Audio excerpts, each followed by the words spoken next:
Inside the floating museum, the world splitter sat behind glass, untouched for years. Every noble who tried to claim it had died. A blade does not decide its master. I will prove it. He grasped the hilt.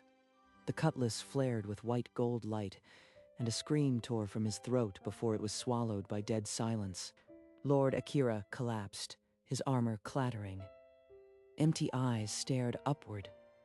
The cutlass rolled from his grip, inert once more. 1,000 years earlier, in a frost crypt sealed by ancient runes, a forgotten sailor stirred. My cutlass, it's gone. The seal, it broke? How long? He stumbled out into blinding light, where dark sea had once raged. Floating crystal cities drifted under a golden sky. This isn't my world. I have to find my blade. He did not know his cheap iron cutlass now bore the name World Splitter, and every soul who touched it died. Eita pushed through the crowd gathered before a floating museum. A glass case held a familiar chipped blade. That rust, that notch on the hilt. It's my cutlass. Ignoring the guards, he reached for the case. A pressure seal shattered under his touch, and the blade sang. He seized the hilt. White gold energy erupted, and a guard who lunged at him fell with a smoking chest. Impossible. Seize the heretic. That blade belongs to the museum.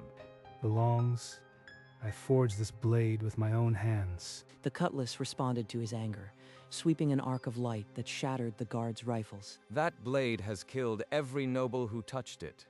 You will die like the rest. Eita vaulted over the railing, landing on a lower roof. The cutlass pulsed in his grip, alive after a millennium. I don't know this world, but this blade knows me. I won't let it go. He dropped into a cramped alley, the cutlass's glow fading to a dull sheen. Shouts echoed above. Every breath burns. They won't stop hunting me. Not with this blade. You are the one from the museum. That blade. You drew it and lived. Who are you? Stay back. A scholar who knows this city. Follow me if you want to survive. Zenji's men will flood this district soon. She led him through a cramped tunnel, where the thrum of skyships became a distant rumble. The cutlass. It's called World Splitter now. They say it rejects everyone born in this era, except you. Boots echoed above. A patrol. Eita flattened against the wall, hand on his hilt, but Honoka pressed a finger to her lips. She moves like someone who's crossed authority before. What does she want? We're clear. My workshop is close. There, I'll explain what I can. They climbed through a trapdoor into a dusty workshop. Rows of books and ancient compasses lined the cramped space. World Splitter. Its legend says the blade judges the soul of its wielder. Nobles have been found burned from the inside. But I forged it with my own hands. It was a simple iron blade, nothing sacred. Honoka took a small stone disc from a shelf. She pricked his finger without asking and touched the blood to its surface. The disc glowed, runes spinning like gears. A hollow whisper emanated, 1,012 years. Over 1,000 years. I knew I'd slept, but hearing it, I am a ghost in my own life. He's not just immune. He walked out of the Sealing War era alive. The original owner. The archives were right. Then why was I sealed in that crypt? What was that war really about? I have fragments. Texts hint the war was a setup. A seal meant to contain something. You might be the key to uncovering the truth. Eita looked at the cutlass, pulsing gently as if in agreement. He nodded. A pact was forged in that cramped room. That night, sleep brought no peace. Eita stood again on a splintering deck, the sky burning with thunderous light. A voice not human ripped through the gale. Enter the crypt, pawn. Become the seal's anchor. He bolted upright in the workshop, sweat cold on his skin. The cutlass hummed, as if sharing the memory. You cried out in your sleep. The same name, Kairos, over and over. She unrolled a brittle scroll. Its ink faded. A fail-safe grunt. She read, one forgotten, bound to the crypt under God's command. Grunt. That was his rank. He was never an officer, never a hero. There's more. A map to the Temple of the Seal. The texts say only the original wielder can enter. She traced a route across a yellowed map, her fingers stopping on an island wreathed in runes. Child of the crypt, you must go. The seal is fraying, and the deep one stirs. Eta stared at the map, her words carving purpose into his chest. They would leave at first light, before the sun could rise. The workshop door exploded inward. Curator Zenji's guards poured through, blades drawn. There, the heretic and his accomplice. Bring me that cutlass, even if you have to pry it from his corpse. They tracked us. I brought this danger to her door. He cut through the first two guards, but more swarmed in. A blade from the side sliced Honoka's arm as she grabbed a book. Don't stop! The trapdoor, under the rug. Eta kicked a bookshelf into the guard's path and dragged Honoka toward the hidden exit. Blood soaked her sleeve. She's hurt because I stayed. I should have left before they found us. They dropped into the tunnel as Zenji's voice bellowed above. The trapdoor slammed shut, muffling his rage. You can't hide forever, Relic. The sea will swallow you before we do. In the damp dark, Eta wrapped his own torn sleeve around Honoka's wound. They had to move before infection set in. The outcast district was a maze of shipwrecked shacks under a gray sky. The forgotten lived here. Even the air tastes of rust and failure, but no guards will search here. An old sailor with one clouded eye waved them over, a chipped tankard clutched in his gnarled hand. You carry the world splitter, don't ye? Heard it killed another noble, but you still breathe. I am looking for answers about the Sealing War. What was it really for? A grunt they wanted. Nobody to be the key. Gods don't care about glory. They needed an anchor no one would miss. The temple on this map? Can you confirm the route? Northeast, past the Ma Reef. No ordinary soul returns. Only the seal's own. So I was a tool, but if the seal is breaking, then maybe this tool still has a purpose. They bought a skiff from a toothless trader. As they pushed off, Eta's grip on the cutlass tightened. The temple waited. The skiff cut through churning clouds, the sea a black mirror below. Lightning clawed the sky ahead. Eta, my arm. It's burning. I can barely keep my eyes open. Through the mist, 3 jagged silhouettes emerged. Pirate skiffs, their crossbows already trained. They won't get past me.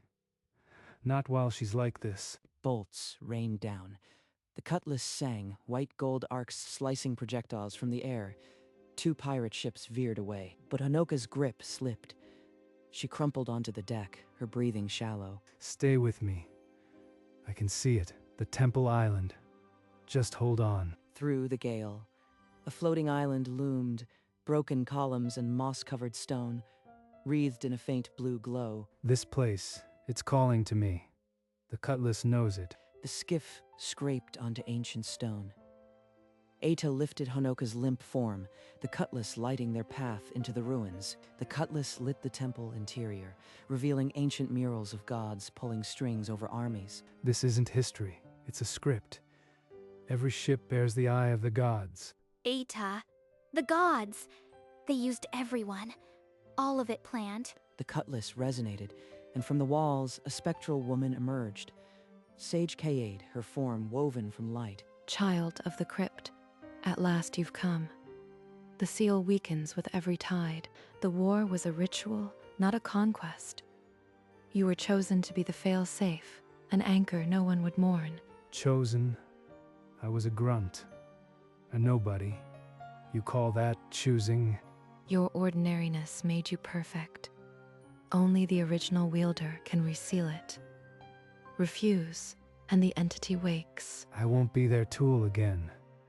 Let the gods find another puppet. The sage's form faded, but the temple trembled, and from the deep stone, a low, hungry groan echoed. Eta's gaze traced the murals to a final panel. A colossal shadow swallowing armadas, its maw a void. A world eater. That's what they sealed. And I am the spare key they never expected to use. The seal wasn't built to last. You were the contingency, a grunt who'd never be missed. His fist struck stone. The cutlass flared, white gold light matching the rage boiling in his chest. I am not a tool. I won't be their contingency just because they stole my life. The temple jerked. Cracks tore across the floor, and a crimson glow bled from the deep. Eta, if you don't act, it will rise. Everything. The cities, the seas will be devoured. She's right. But I can't just obey. Not after what they did. Not without a choice. A whip of shadow lashed from the chasm, only to recoil from the cutlass's blazing edge. Eta looked at Honoka's pale face, then at the blade in his hand. The decision could wait no longer. The temple shook violently. Honoka stumbled, and Eta caught her. Through the entrance, a golden fleet descended from the storm clouds. So the relic crawls from its crypt. Hand over the cutlass, ancient, and I may let your scholar live. She's the admiral of the pirate armada. Zenji must have sold us out. This blade belongs to no one but me. You'll get it when I am dead, and I don't plan to die. Ryo's soldiers charged. The cutlass swept arcs of light, but the temple floor, already fractured, gave way with a roar. Eta! Eta grabbed her, thrusting the cutlass downward. A barrier of white gold energy bloomed, slowing their plunge into the abyss. They landed in a vast cavern, the air thick with a malevolent hum. The cutlass blazed, holding the suffocating dark at bay. This is it, the heart of the seal. The World Eater is just beyond that shadow. Tendrils of darkness tested the light, but recoiled. For now, the cutlass was their only sanctuary. In the deep, the darkness surged. Tendrils whipped from the mass, each one testing the cutlass's light. One slipped past. Honoka screamed as it coiled around her ankle. I can't protect her and fight this thing. I need more than just the blade. The cutlass pulsed, and the cavern lit with a divine radiance. A towering god spirit, Sage Kaede in her true form, descended through the dark. You were always the contingency, sailor. If you refuse the seal, the entity will consume her first. Your bond was foreseen, a leash by the gods. So my life was never mine. Even her kindness was a trap you set? The seal required sacrifice. They feared you would refuse, so they gave you someone to die for. It was cruel, but necessary. Eta, don't let them. I'd rather die free than be their chain. I'll reseal the monster, but not on your terms. I won't be a pawn. Whatever I do as a free man. Speak your terms. Fail safe, but the entity stirs. Delay, and all is lost.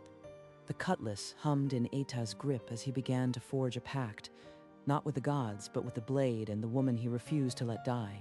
Release every claim on my fate. When this is over, no god, no prophet will ever bind me or her again. It shall be so. The god's leash is cut. Now, rise, and perform what only you can. They emerged on the fractured temple ground.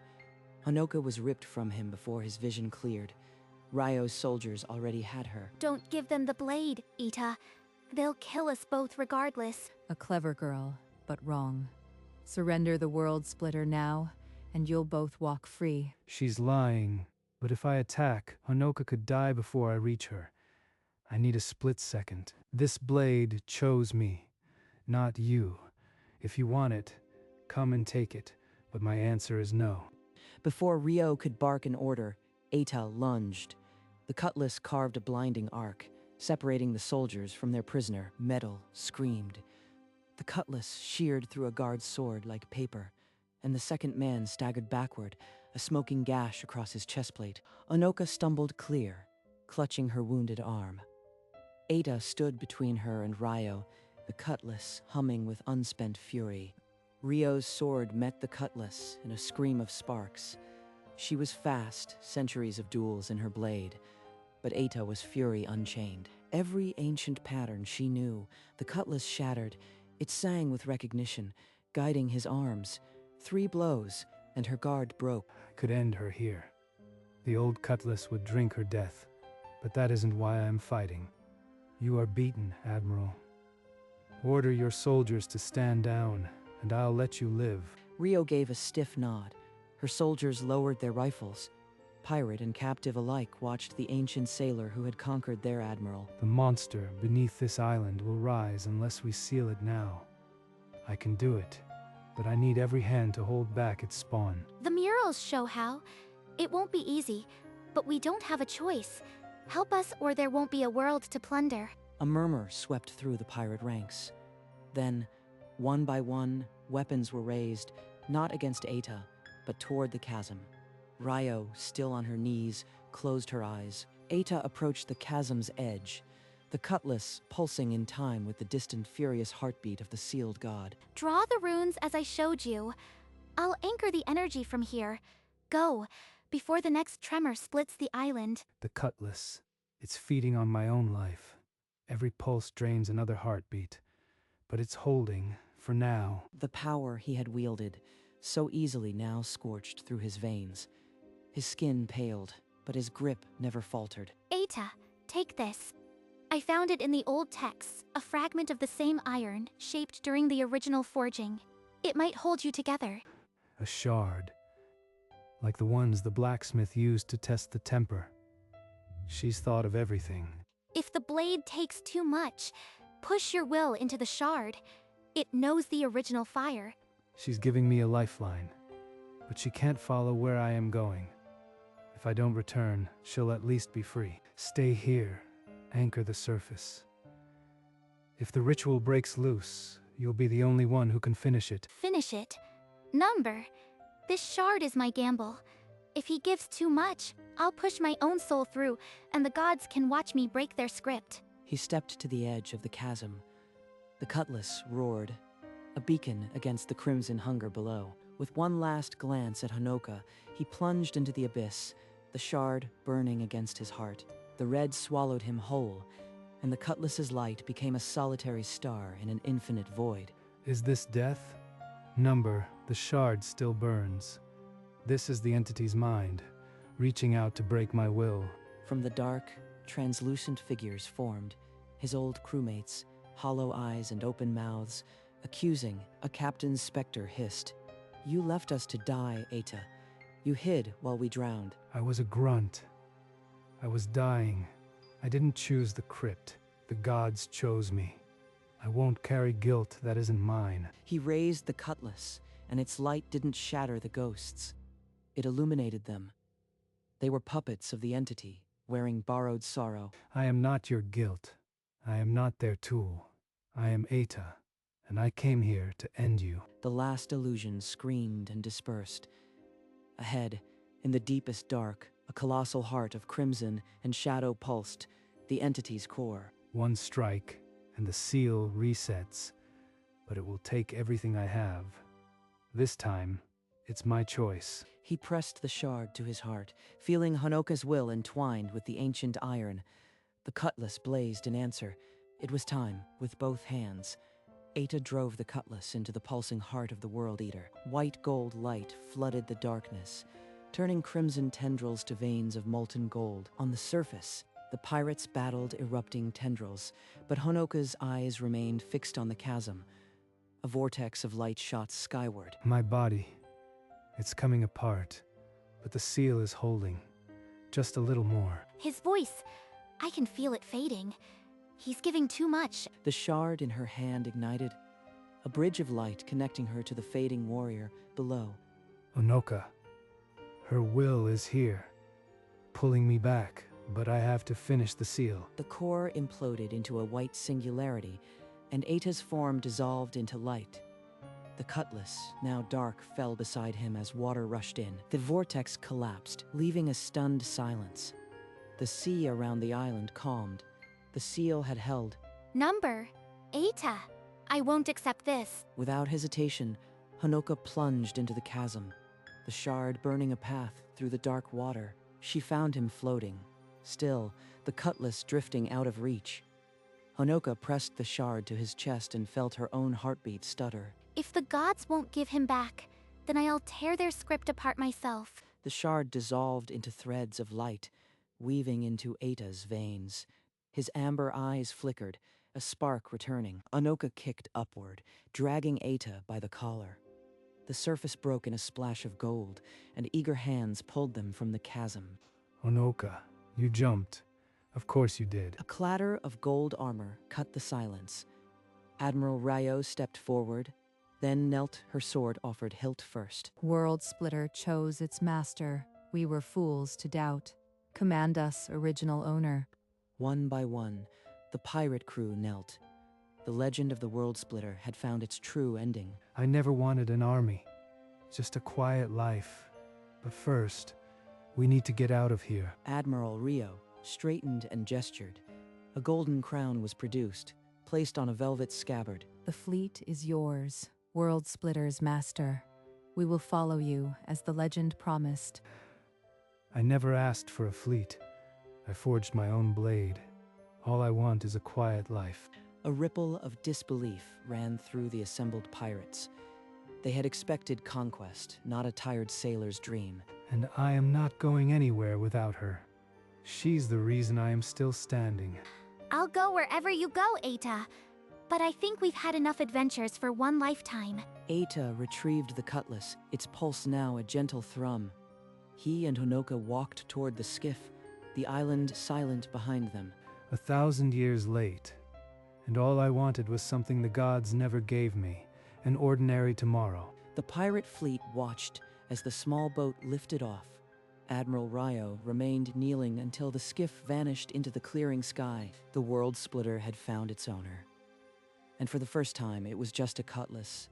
The skiff touched down on a quiet shore, a forgotten village of simple wood homes and gentle waves. In their small cottage, the cutlass hung on the wall, a quiet relic. Honoka wrote by candlelight, her quill scratching out the truth. She's already writing our story. I suppose it's one worth telling. Outside, Eita worked the garden, the sun bronze on his skin. The cutlass was rarely at his side now. You are actually good at growing things. Who knew a sailor had a farmer's hands? A sailor learns patience. The sea teaches you that. On calm evenings, he walked to the dock with the cutlass, practicing slow, meditative forms. The blade still hums sometimes, as if it remembers the deep. But I keep it for the peace, not the war. One evening, as the sun bled into the horizon, a single dark ripple spread from far out to sea, then vanished. It's still there, somewhere. But for now, this is enough. Seasons turned. In the village square, Eita sat on an old crate, a ring of children at his feet. Let me tell you of a war that was never a war, and a blade that only one fool could touch. Inside the cottage, Honoka paused her writing, listening to the familiar cadence of his voice through the window. He always leaves out the part where I saved him. That's fine. I'll write it. A boy of maybe 6, eyes full of stars, reached for the cutlass resting across Eita's knees. He strained with both hands, but the blade wouldn't rise. It wasn't ready to forget. Easy, lad. This blade remembers 1,000 years. It won't be moved by small hands. Eita's amber eyes held a quiet knowing. The cutlass would choose again if the world ever needed it. But I hope that day never comes. This is enough. This is everything. Back on the cottage wall, the cutlass glinted faintly in the candlelight, a silent guardian of a peaceful age. Before dawn, Eita and Honoka walked the cliff path, the sea a dark sheet below. We never did watch the sun rise, did we? Just the sunsets, after all the running. They sat where the cliff kissed the sky. The first gold light broke the horizon, turning the sea to melted amber. I spent 1,000 years in the dark, and I thought I'd never belong anywhere again. But here, with you, I am home. Then we'll stay here. No more crypts, no more gods, just us. Back in the village, the cutlass hung on the wall, its glow a faint, steady heartbeat. A promise kept, not a threat. High above, the last wisp of a god's spirit dissolved into the dawn, its duty done, its hold broken forever. The sun rose higher, and the two on the cliff remained, a sailor and his scholar finally at port, and the world, for all its forgotten wars and slumbering terrors, held its breath and let them be.